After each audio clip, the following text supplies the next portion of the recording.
Bonjour à toutes et à tous, j'espère que vous allez bien. On se retrouve directement aujourd'hui pour notre édition du vendredi 16 avril de notre émission F-News Actu. Et on va directement commencer par revenir sur les résultats de cette semaine en Ligue des Champions et en Ligue Europa. Voilà, parce il s'est passé des choses, même si les résultats qui ont été faits à l'aller ont été confirmés cette semaine pour la plupart, notamment dans le choc entre le Bayern et le Paris Saint-Germain. Voilà, le Paris Saint-Germain qui avait pris une option au match aller avec 3 buts inscrits à l'extérieur. Malgré leur défaite 1-0 au Parc des Princes, ils ont quand même obtenu donc cette qualification parce que, voilà, comme je vous l'ai dit, 3 buts à l'extérieur. Donc voilà, le Paris Saint-Germain qualifié pour les demi-finales et ils rencontreront Manchester City. Manchester City qui a réitéré le même score qu'au match aller, 2 buts à 1. Voilà, c'était pas facile pour les Citizens. Dortmund a vraiment beaucoup subi, beaucoup défendu dans ce match. Mais voilà, c'était pas facile pour les Citizens. On le voit hein, sur cette rencontre au final aller-retour que City a quand même un petit peu eu peur entre guillemets, voilà, parce que 2-1, c'est pas non plus la plus grande des marges. Donc voilà, Manchester City qui est passé. Donc 2-1 sur l'aller et sur le retour. On a Chelsea également qui s'est qualifié, voilà, voilà, donc avec sa victoire 2-0 au match aller. Chelsea qui a perdu 1-0 à Stamford Bridge, mais qui est quand même qualifié donc pour ces demi-finales. Et ce sera contre le Real Madrid avec un match vraiment décevant, un 0-0 au match retour contre Liverpool. Donc moi de toute façon je vous l'avais dit que j'allais regarder Manchester City Dortmund. Donc voilà, j'ai pas trop suivi le match du Real Madrid.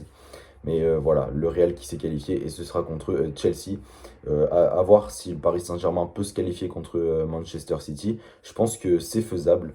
Bien sûr, on suivra tout ça. Bien sûr, je ferai des émissions spéciales Ligue des Champions. Concernant la Ligue Europa, la qualification de Villarreal qui avait gagné 1-0 le match aller et qui cette fois-ci a gagné 2-1 contre le Dynamo Zagreb. Donc voilà, score au total, ça fait 3-1 pour Villarreal. Donc c'est tranquille, c'est passé. Arsenal qui avait fait 1-1 au match aller chez eux.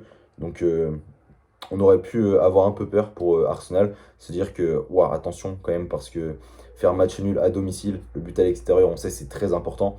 Et non, Arsenal qui a su rester fort, qui a su confirmer et qui a su gagner 4-0 à l'extérieur donc contre le Slavia Prague et qui va affronter Villarreal donc en demi-finale de cette Ligue Europa. Et donc de l'autre côté, on a un énorme choc. Manchester United qui a regagné encore une fois 2-0 contre Grenade. Donc sur l'ensemble des deux matchs, ça fait 4-0 pour Manchester et qui va donc affronter en demi-finale donc l'AS Roma. Voilà, donc qui a eu un peu de mal hein, sur le match de hier soir contre l'Ajax, parce que la Roma qui a gagné 2-1 le match aller aurait pu perdre 2-0. Voilà, donc il y avait 2-0 pour l'Ajax à un moment, le but a été refusé, donc c'est revenu à 1-0, et la Roma a égalisé, donc voilà, ça fait au total 3-2 pour la Roma, qualification, et ce sera un demi-finale vraiment super intéressant entre ces deux équipes. On sait, hein, Manchester United qui n'a pas eu une campagne facile, entre guillemets, parce que bah, ils ont battu le Milan AC. Grenade, voilà, c'était un petit peu quand même un match déséquilibré. Mais voilà, on a eu Milan AC et donc là maintenant on a la Roma. Et donc on se dit pourquoi pas peut-être un choc anglais en finale, Arsenal-Manchester United. Ce serait quand même assez incroyable. Voilà donc pour globalement les résultats de cette semaine en Ligue des Champions, en Ligue Europa. Bien sûr, les matchs seront à suivre très bientôt, les demi-finales. Donc on en reparlera. Maintenant, je vais vous présenter les matchs. Vraiment, j'ai choisi les plus importants ce week-end. Donc, à commencer par l'Angleterre avec une très très belle affiche en FA Cup. C'est la demi-finale entre Chelsea et Manchester City. Voilà, c'est une très très belle affiche. Et on a également une belle affiche en Première Ligue, en championnat. Everton contre Tottenham. On se rappelle du dernier match entre ces deux équipes. C'était en coupe également. Et on se rappelle que Everton s'était imposé sur vraiment un score fou, enfin le score d'un match fou. Voilà, donc on espère voir encore une fois ce genre de match. Sinon, les autres matchs, il y a notamment Liverpool contre Leeds. Voilà, donc moi je pronostiquerai une victoire de Liverpool. Je pense qu'ils ont besoin d'engranger des points et je pense qu'ils vont le faire. Et Newcastle, West Ham, et moi sur ce match-là, je vois bien une victoire de West Ham parce que voilà, ils sont en très grande forme, ils confirment match après match, même s'ils encaissent quand même des buts. Je pense que West Ham est une équipe qui facilement va jouer, pourquoi pas même le top 3 parce qu'on le sait, ils sont quatrième, donc ils sont cinquième même peut-être. Donc pourquoi pas aller jouer le top 3, c'est encore faisable, il reste encore quelques journées. Concernant la Ligue 1, on a notamment un PSG Saint-Étienne. Voilà, c'est un match quand même assez mythique du championnat de France. On a également un Lille-Montpellier. Voilà, Lille qui doit conforter encore une fois sa place de leader. Et donc on a derrière ces deux équipes qui sont en tête de cette Ligue 1. On a derrière Monaco qui se déplace à Bordeaux. On a Lyon également qui se déplace à Nantes. Et on a Lens qui se déplace à Brest. Voilà les trois équipes qui sont derrière les deux équipes entre guillemets principales de ce championnat de France. Donc moi je pronostiquerai une victoire du PSG, de Lille. Je pense que Lyon pourrait être accroché et ainsi que Monaco. Je pense que Monaco pourrait être accroché contre Bordeaux. On le sait, Bordeaux c'est très fort à domicile je pense. Donc ça va être compliqué pour Monaco. En Serie A, on a également des très très belles affiches. On a un Atalanta-Juve, voilà, donc c'est vraiment un très gros match, un match de haut de tableau. Et également, match très très important et vraiment, encore une fois, une très très belle affiche. Naples-Inter de Milan, voilà, donc ça c'est vraiment un match super intéressant à suivre. Je pense vraiment que je vais le regarder. Et donc pour finir, on a le match entre le Torino et l'AS Roma. Voilà, c'est pas une affiche de l'envergure des deux précédentes, mais ça reste quand même une affiche super intéressante. En Espagne, maintenant, on a notamment samedi soir la finale de la Coupe du Roi entre l'EFC Barcelone et l'Athletic Bilbao. Voilà, donc ça c'est vraiment un match super important pour les Blaugrana parce que s'ils n'ont pas le titre de champion d'Espagne, ce qui va être compliqué, même si on le sait, voilà, ils sont à 2 points derrière le Real, donc tout est faisable. Mais voilà, ça va quand même être compliqué parce qu'il faut des faux pas des deux autres équipes. Donc voilà, si jamais le Barça ne peut pas avoir ce titre de champion, il faut vraiment qu'il gagne au moins un trophée cette saison. C'est important pour Ronald Koeman et même pour pourquoi pas essayer de garder Lionel Messi.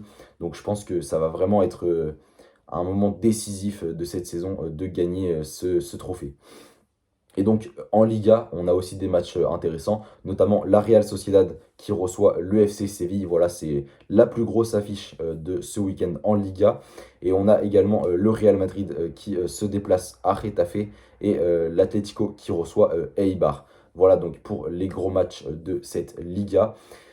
Et on termine avec l'Allemagne. Donc l'Allemagne, j'ai sélectionné 3 matchs. On a Mönchengladbach qui reçoit Francfort. Donc sur ce match, je pense que ça va vraiment être très très serré. Je pense que, encore une fois, comme je vous l'ai dit la semaine dernière pour le match Wolfsburg-Francfort, je pense que ça va être un match avec des buts. Donc moi, je pense que ce sera un match nul. Mais voilà, on sait que Francfort, c'est très très fort, c'est en très grande forme.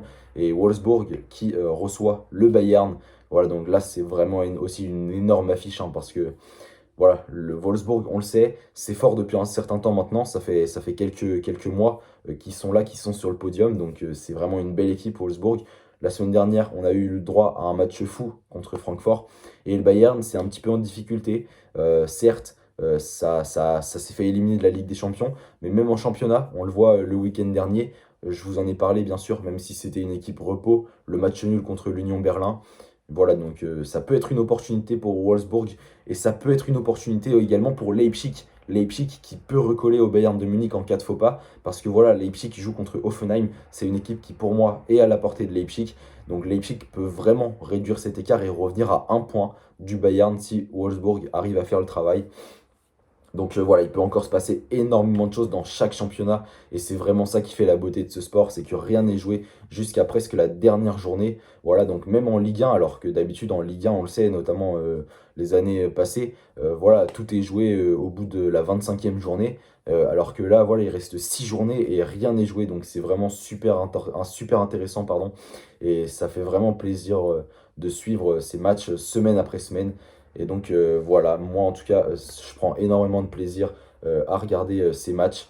Et franchement, j'espère que j'arrive à vous transmettre ce plaisir quand quand je vous fais part des résultats ou quand je vous fais part de mes pronostics, voilà. En tout cas, moi, je trouve ça vraiment super cool. Et je pense que je vais continuer comme ça pendant un certain temps. Voilà, c'est tout pour aujourd'hui. J'espère que ça vous a plu. D'ici là, on se retrouve bien sûr mardi. Voilà. Donc essayez de rester informé, de vous tenir au courant. Et moi, je vous souhaite une bonne journée.